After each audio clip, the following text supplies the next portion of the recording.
I guess I'm first. Yeah. I'm the Greg Hunter of this, That's right. aren't I? That's right. How did you felt your team performed with Maddie out against TCU?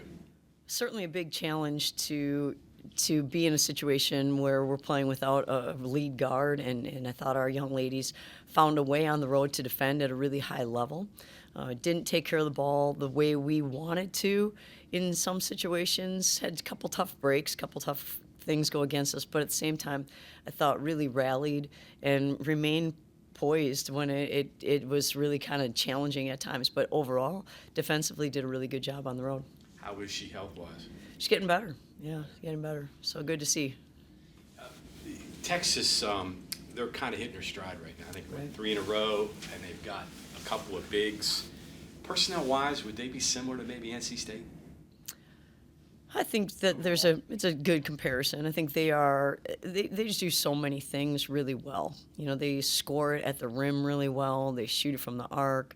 They offensive rebound and keep it alive at a really high clip. They scored a 48% clip, and they average 15 offensive rebounds a game. That's really impressive. They keep so many things alive. You know, defensively, they are one of the elite of the elites because they can speed you up, and then they can block shots at the rim or take charges at the rim. So they do a lot of things really well. 2 6'4" girls, and the one, I think, is 15 of her last 21. And I think 9 of 10 against Oklahoma State, so that's going to be a challenge interior, right? It is, yeah, and I think they are a team that really is disciplined and poised and knows how to attack and, you know, can create different opportunities. And so, yeah, they're really, really good. They were picked third in the country in the preseason. They're a very good team. Well, I mean, they've had injuries. They've Right. had some things that have happened Yeah. to them. That have, Right. I think they're playing really, really well. what do you think of their point guard? I know the prior staff really liked their point guard, the girl from Houston. Right. What's your thoughts of her? Well, I think when you look at their team overall, just about every position has a kid on their team that is up for some national award, and so Harmon is really special because not only can she create on the defensive end, but she does such a good job creating on the offensive end, not only for herself but for her teammates. Gets to the rim, makes a lot of things happen, or gets in that mid-range game. You know, but then on top of all of that, you know, I think she's a kid who she plays almost 40 minutes a game every single game. So, you know, you know that she's going to keep coming at you. There's not really a reprieve, if you will, in that regard. You know, without Maddie, I know you said you liked how your team responded, but individually, your players, did you learn anything about anyone as an individual or see anything that you maybe didn't see before? Well, I thought, again, overall, I thought we did a really good job of trying to find ways to do things maybe a little bit differently. And obviously, Danny started in that game and didn't really score very much, but played really well when you look at, you know, it's a couple of the different situations that she got put in. And I thought Savannah did a nice job, certainly even late in the game. And I thought that we got some really good minutes out of some of our post kids as well. And so I think there are a lot of kids who came into the game and made a lot of things happen for us. And that's going to be really important. You know, I think Sarah Bates is another one who came in and gave us some really important minutes on the perimeter, and that's what we need. You know, at this point in time, we have 10 games now in like 32 days, something along those lines. So, and that's a lot. This is crunch time, and so we need a lot of players kind of hitting their stride too. Absence affect you more offensively or defensively? I mean, I know it's probably a lot on both ends, but did you get a feel for, I guess, maybe where it affected or hampered you more? Well, into the court? Right, good question. I think it hurt us on both ends, no question. You know, on the defensive end, establishing kind of who we are and how we kind of work on trying to slow teams down initially makes a big difference. You know, because Maddie and JJ are two guards that we can use in different positions to get up and try to slow the ball handler a little bit, potentially, or at least get matched up and make it, you know, the advanced pass a little bit more difficult.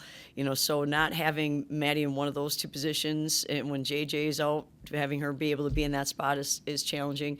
You know, but Maddie's also someone who kind of establishes us in a half court defensively too. So I thought it took us some time, but it was good for us and to go back on film and then readdress this week on some of those responsibilities that we have to get better at defensively when we don't have her in one of those two spots defensively for us to start our defense.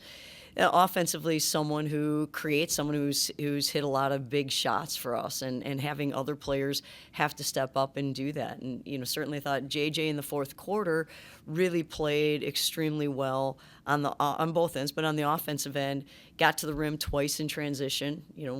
Pushed it and got to the rim once in transition, kind of getting through people once in, got a steal and got to the rim that way. Another time in transition in a press break, found Kylie around the rim, so created that way. Another time found Kaya. Kylie set a back screen for Kaya, and Kaya got around the rim, and JJ assisted on that. She hit an open three, and then we had a great three against their zone and missed it, and she got an offensive rebound and kind of a 15-foot putback. So to see JJ in that regard really, I think, find different ways to contribute was really important and valuable for us. And to see other kids want to take shots at crunch time was really important for us. So, we missed her, and certainly, hopefully we'll have her back really soon. Hopefully we get her back for this game. But at the same time, I do think there are other players who grew through that experience, and that was good to see.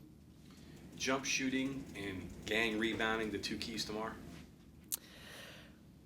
Keep it, yes. I think certainly rebounding, finishing plays. You have to finish plays at a really high level against them, and that is really challenging to do. And because they send 4 kids minimally to the offensive glass every single time, and they can pick you up and pressure you in a full court. So I think that's really a challenge for any team that they play against. That's going to be a challenge for us, and something that certainly is really important. Taking care of the basketball is really, really important, and getting good shots is important against them. And then you got to hit good shots, but getting good shots is really important because they turn their opponents over 19 to 20 times a game and make life really difficult on you. So, playing in attack mode, but also being really controlled is something that we're going to have to do at a very high level because they force you to do that. And then you've got to, when you get those opportunities, you've got to be really composed and calm. And that's really hard because they speed you up in so many ways. What is your message? You mentioned like crunch time, 10 games coming up, 32-day span. What kind of is your message at this point about like the prospects of postseason play? I mean, do you focus on it? Are you blunt with the team? Right. Do you really address it, or is it too early to really even? I think right now we're just continuing to work on who we are, and we take the lessons that we learned from TCU, and why do we turn it over in those situations, and what do we have to work on to apply to this game, and what do we have to focus on in terms of finishing plays for this game, and so we're still focusing on who we are and how do we keep getting better. To his question, though, I know some coaches don't want to talk about it. Other coaches say, okay, this is what you have to do. How do you approach it with your team when you're dealing with postseason goals? Well, for us right now, we focus on there's a lot of season left. 10 games is a lot of time. We've got to focus on who we are and how we've got to continue to get better, and that's what we're looking at this point in time. But your girls are looking at bracketology, and they do see Right. you're the next 4 out, so you get a few wins, you move yourself and slot yourself in there. How Yeah. do you address that with them? I think the bottom line is, again, we just focus on who we are and what we're doing, because what we're doing is helping us get better, and that's what we've got to continue to work at.